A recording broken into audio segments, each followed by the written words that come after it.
ఎందుకంటే ఇప్పుడు నువ్వు బేచావో బైవో వేరే వాళ్ళకి వేసావో, ఇప్పుడు అన్ని ఓట్లు అయితే మా పక్కనే వేసుకుంటాం కదా, అట్లా. అంటే మీ మనుషులు అని చెప్పి వైసీపీకి వేస్తారని, ఆ టీడీపీ వాళ్ళు కూడా ఒకవేళ వైసీపీకి వేస్తారని చెప్పి ఇదంతా జరిగింది సార్. దాని గురించి అలాంటి సంఘటన కూడా జరిగింది. మరి ఇప్పుడు చూస్తున్నారుగా, జగన్ గారికి ఇక్కడ ఏం చేయలేదు 5 ఏళ్లలో, అందుకనే జగన్ గారు ఓడిపోయారు అంటారు. అమ్మ ఒడి వేశారు, ఇండ్లు ఇచ్చారు, స్థలాలు లేని వాళ్ళకి స్థలాన్ని ఇచ్చినారు. మీ ఊర్లో ఏమైనా ఇచ్చారా? ఇచ్చినారు సార్.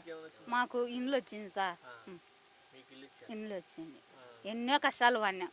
19 ఏళ్ళు మా పెళ్ళయ్యి చంద్రబాబు నాయుడు ప్రభుత్వంలో కూడా మాకు ఇండ్లు రాలే. అందరినీ కాళ్ళ ఏళ్ళబడి, నా భర్త కొంత అమాయకుడు, ఎవరిని అడగలేడు, చేయలేడు, పోలేడు.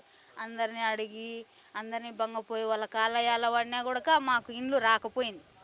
జగన్మోహన్ రెడ్డి గారికి గెలిచిన తర్వాత 3 నెలలకు ఇండ్లు వచ్చింది.